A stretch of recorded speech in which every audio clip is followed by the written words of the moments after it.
What's going on, you all? This is Coach Reese here, your boxing professor, coming to talk to you today about how to throw the hook. By now, if you've checked the whole playlist, you should have seen 1, how to get into your boxing guard, 2, how to throw your jab, and 3, how to throw the cross.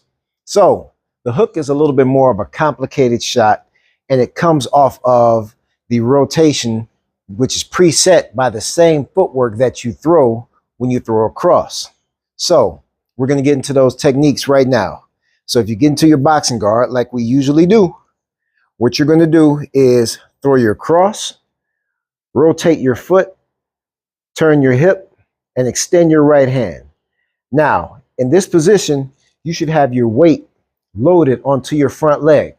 Don't forget that when you're shifting your hips and turning your foot, you're shifting your weight from one leg to the other. So if I turn my right foot, I shift the weight to my lead leg. When I turn my left foot, I shift the weight to my back leg. So once again, when we're in the cross completion position, boom, my weight is now on my front leg, rotary wise. I'm not leaning over it. What I did is just twist it and shot the weight forward. Now, when I throw my hook, what I'm going to do is shift the weight to my back leg and turn my front foot upwards, which will send an effect up to the hip and then up through the arm. So there's a rotary aspect that needs to come through when you shoot the hook. I'll do the footwork for you again. So if I've shot the cross, the weight is on my front leg. When I turn the hook, I'm going to shift the weight to my back leg, turn the foot up, rotate through the hip, and follow through with the arm. So it looks like this. The 2, cross is shot. 3, hook is shot. Again, 2, rotate. Notice the feet move like a millisecond before the arms move. 3, 2, 3.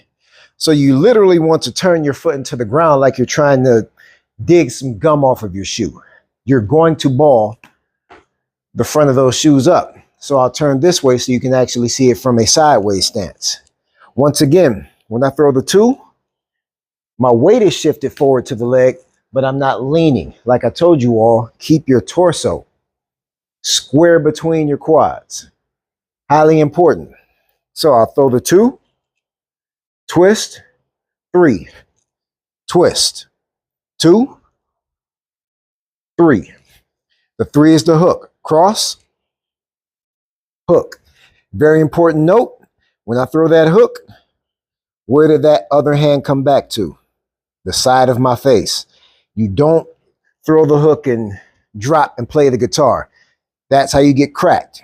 Chin down and pull that hand back to your face.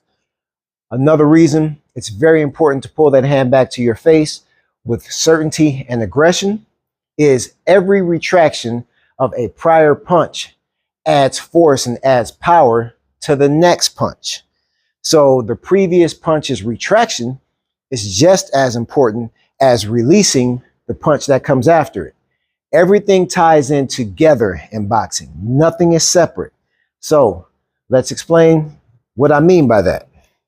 So if I throw that 1, boom, like I did in my first video, the retraction of this 1 is going to snap, boom, and pull back to my face. That little bit right there is going to add torque with the back leg and the rotation of the right shoulder to discharge the arm. So that's what turns your punches into snaps, the retraction of the prior punch. So if I'm here, boom, now I can snap the punch.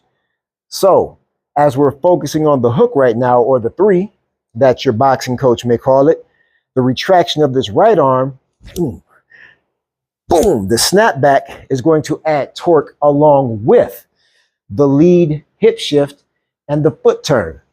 So it becomes this. Boom. It becomes a snap. Boom. Once again, boom, you snap it back. That's what adds pop, power, And execution, efficient execution to your punches, is the retraction of the prior punch. That's why you don't separate your punches. Like you see a lot of people doing they shadow box. They separate. They 1 and 2 and 3 and. That separation point right there takes away from the torque that goes into the next punch. Never separate your punches. Also, in your hook, there is a highly debated topic online. There's a trend going on. Asking, turning the front foot, should I or should I not? Common sense and science tell you that if you turn your foot, you're going to create more force coming out of the ground. So what you'll see, and I don't care who wants to argue about it, who wants to debate about it, we can debate about it in the comments. We can debate about it later on. However, what you'll see in a lot of people, unfortunately, because it's an internet trend, is they'll throw the hook and leave this foot straight planted and try to turn off the back foot. Your left hand and your left foot are in sync, just as your right hand and your right foot are in sync for the cross. So common sense will tell you that if you turn your foot, you get to apply more pressure because you actually get to turn your hip more. If I don't turn my front foot, I'm just trying to jerk from the hip. So what's stronger, your hip by itself or your leg combined with your hip and the weight shifted backwards to the leg?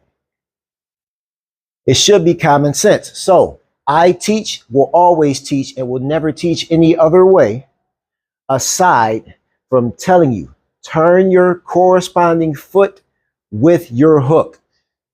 Nothing is going to be stronger than you creating force out of the ground. You can debate with whoever you want to out of that. Also, it doesn't make any sense to try to go here because what's going to happen if you don't turn that lead foot is you're going to tear your IT band. Or you might even tear your knee or damage your knee. You might get an MCL or an ACL injury because you have no rotation. Grounding your foot stops your rotation when you need to complete your rotation. So you pull your weight back when you shoot.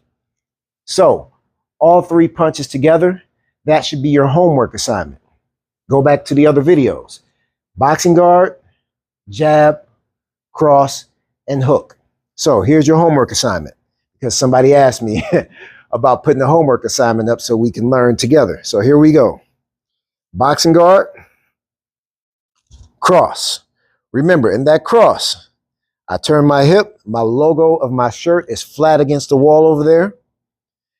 As I shoot my cross, I'm going to snatch my hand back to get a strong rotation into my cross. Boom. Nice snap in the cross. When I retracted my hand, it came back to my face. I got my knuckles on my cheekbones. And when I pull this hand back in, I'm going to rotate and turn the hook with just as much force. Then you go back to your guard. Feet first. Boom. Jab. Cross. Hook. Remember, if boxing is done right, your arms do the least. Your legs and your hips create all the force. So you can punch with your arms that weigh whatever they're going to weigh, 10, 15, maybe 20 pounds if you have big arms, but you want to punch with the entire half of your body along with the force that you generate out of the ground. That's the sweet science to boxing. The fact that it's ground generated and that the arms are only discharging what the body creates. So I hope that makes sense to you. I hope this helps you out. Like, comment, share, subscribe, and I'll see you in the next video.